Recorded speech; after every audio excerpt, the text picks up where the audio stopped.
พวกมึงเป็นใครวะฮะปืนมาจ่ออย่างนี้ทำไมถ้ามึงไม่อยากตายเอาทองมากูไม่ให้รู้ไหมกว่ากูจะได้ทองมาเนี่ยมันเหนื่อยลำบากแค่ไหนมึงจะมาปืนมาจ่ออย่างนี้แล้วมาปล้นกูอย่างนี้ง่ายไม่ได้ เรื่องของมึงไม่ต้องพูดมากเอาเงินมึงมาทันทีไม่อย่างนั้นมึงตาย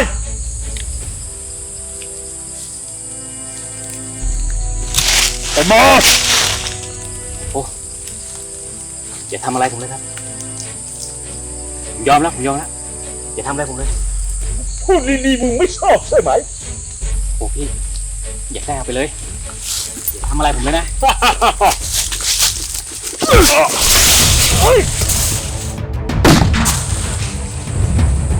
走路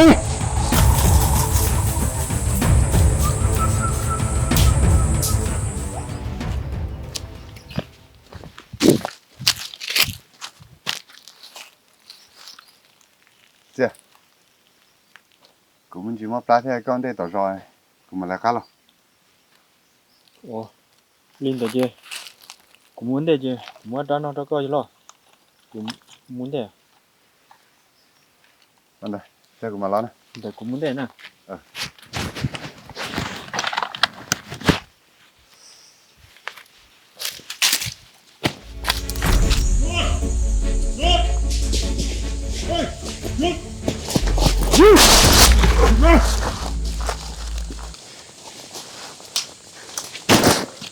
Ủa gì mới gì?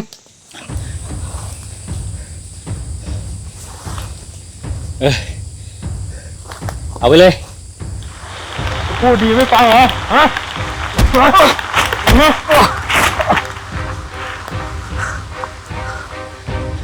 คนนั้นเนี่ยเอาทองออกมาด้วย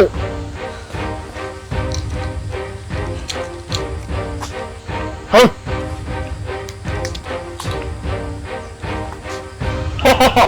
大吉少爷，人家不容了，这是我的宝藏，你让你ตายอ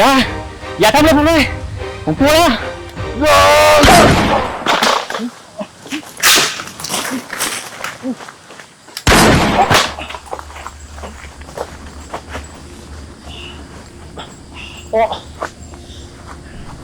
nhớ đến chuyên môn của con à? 我家，我找被蒙，我说本被落哩，来带你古龙呢，来都是当多的去配，都是当多头的去，你都到了带你啊，带古大了，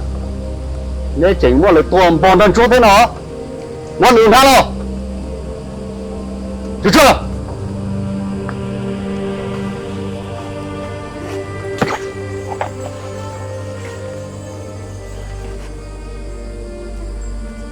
我小姑娘，走，我去追他。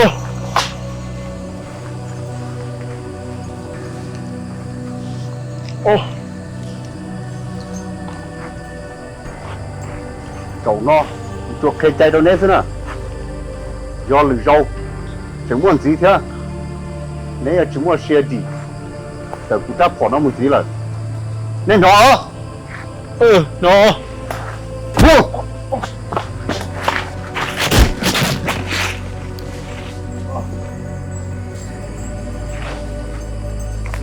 เป็นไงบ้างพี่ โอ้ไม่เป็นไรครับเจ็บขานิดหน่อยขอบคุณมากเลยครับพี่ที่มาช่วยผม ครับไม่เป็นไรครับพี่ โอ้โห ยินดีที่ผมสามารถช่วยพี่ได้ โอ้ถ้าไม่ได้พี่นี่ผมแย่เลย แล้วไปไงมาไงทำไมมาโผล่แถวเนี้ยพี่ พอดีผมมาเที่ยวป่ากับเพื่อนครับ พอดีพัดลงกับเพื่อนแล้วเดินมาเรื่อยๆแล้วก็เลยมาเจอไอ้โจร2 คนเนี้ยโชคดีมากเลยพี่ที่พี่มาเจอผมไม่งั้นแล้วผมแย่เลย ไม่เป็นไรครับพี่เอาแล้วตอนนี้พี่ไปไหนต่อครับเนี่ย ผมก็ไม่รู้เหมือนกันว่าผมจะไปทางไหน ผมเดินวนอยู่นานแล้วเนี่ยพี่พอจะรู้ทางออกจากป่าไหมครับ ทางออกจากป่าเข้าในเมืองเนี่ยมันเป็นอีกเส้นนึง ตอนนี้ฟ้าก็ใกล้มืดแล้วฝนก็เหมือนจะตกด้วย ผมว่าพี่ต้องกลับไม่ทันแล้วล่ะ อ๋อ ถ้าไม่รังเกียจก็ไปพักบ้านผมก่อน อย่างนั้นเหรอครับ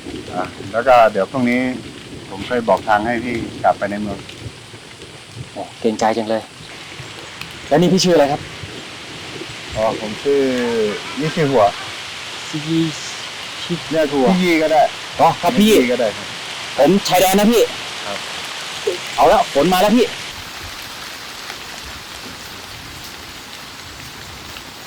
อย่างนี้มีอันเล็กหน่อยพี่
เชิญ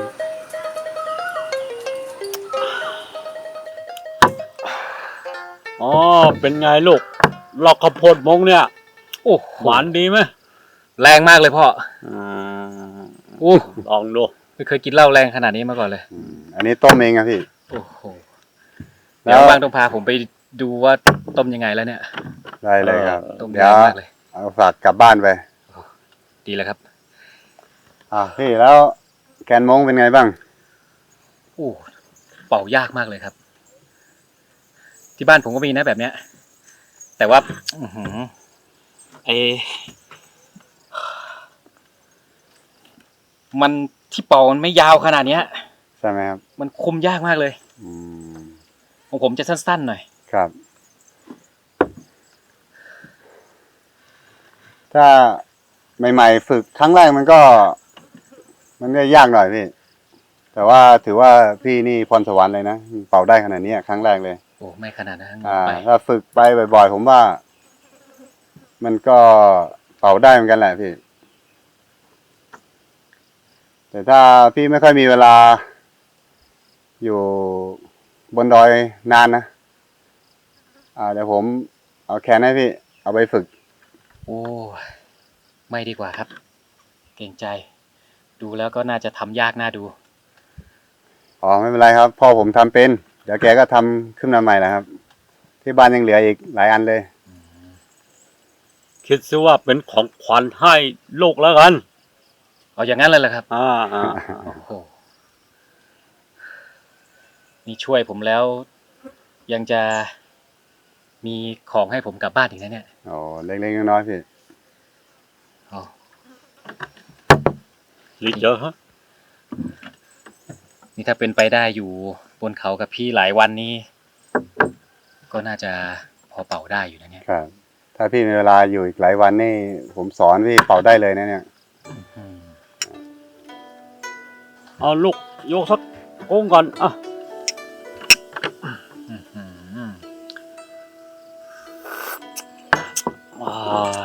ชื่นใจ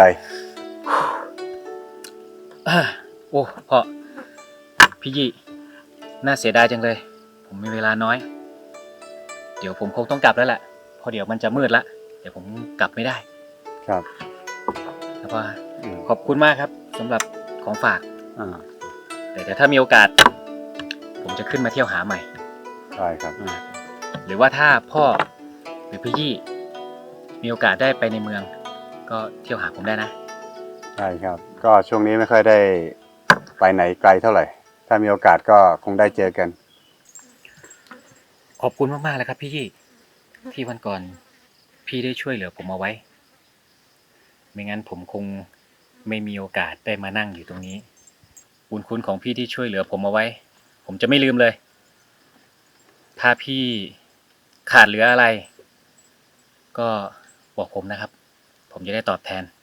ครับผม ก็เล็กน้อยไม่ต้องใส่ใจหรอกพี่ ครับผมเดี๋ยวยังไง ผมไปก่อนครับ ครับ ค่ำแล้ว สายแล้วต้องงั้นผมไม่ส่งนะพี่ ครับผม ครับผม ยังไงขอบคุณนะครับพ่อ โชค ครับ ดีนะลูก ครับสวัสดีครับเจอกันพี่ ไปก่อนครับ ครับผม